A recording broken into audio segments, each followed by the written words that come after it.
ಚಾಮುಂಡಿ ಬೆಟ್ಟ ಹಿಂದೂಗಳದು ಅಲ್ಲ ಎಲ್ಲರಿಗೂ ಸೇರಿದ್ದು ಅಂತ DCM ಹೇಳ್ತಾರೆ.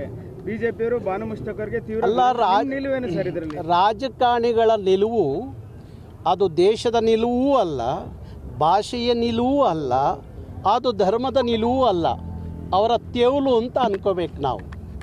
ರಾಜಕಾರಣಕ್ಕೋಸ್ಕರ ಯಾವಾಗ ಬೇಕಾದರೂ ಏನು ಬೇಕಾದ್ರೂ ಮಾತಾಡುವಂಥ ರಾಜಕಾರಣಿಗಳಿಂದ ನೀವ್ಯಾಕೆ ಅಂಥದ್ದೆಲ್ಲ ನಿರೀಕ್ಷೆ ಮಾಡ್ತೀರಿ? ನಿರೀಕ್ಷೆ ಮಾಡಬೇಡಿ.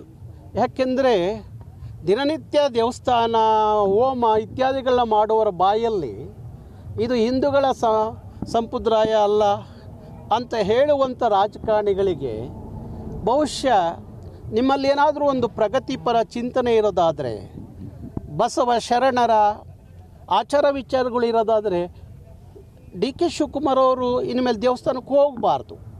ದೇವಸ್ಥಾನಗಳಿಗೆ ಯಾಕೆ ಹೋಗ್ತೀರಿ? ಯಾಕೆ ಹೋಮ ಇತ್ಯಾದಿಗಳನ್ನ ಮಾಡ್ತೀರಿ? ಅದು ನಿಮ್ಮ ಮೂಲ ಸಂಸ್ಕೃತಿ, ನಿಮ್ಮ ಮೂಲ ಧಾರ್ಮಿಕ ಚಿಂತನೆಗಳು.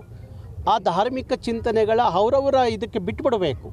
ಅದು ಬಿಟ್ಟು ರಾಜಕೀಯಕ್ಕಾಗಿ ಯಾರನ್ನೋ ಓಲೈಸ್ಲಿಕ್ಕಾಗಿ ಧರ್ಮವನ್ನು, ಭಾಷೆಯನ್ನು ಹೀಯಾಳಿಸುವಂಥ ಕೆಲಸಕ್ಕೆ ಹೋದವ್ರಿಗೆ DK ಶಿವಕುಮಾರ್ ಆಗಲಿ, ಸಿದ್ದರಾಮಯ್ಯನವರಾಗಲಿ ಅಂಥದನ್ನ ಬೆಂಬಲಿಸಬಾರ್ದು ಅನ್ನೋದು ನನ್ನ ಅವರಿಗೆ ಹೇಳುವಂಥ ಒತ್ತಾಯ.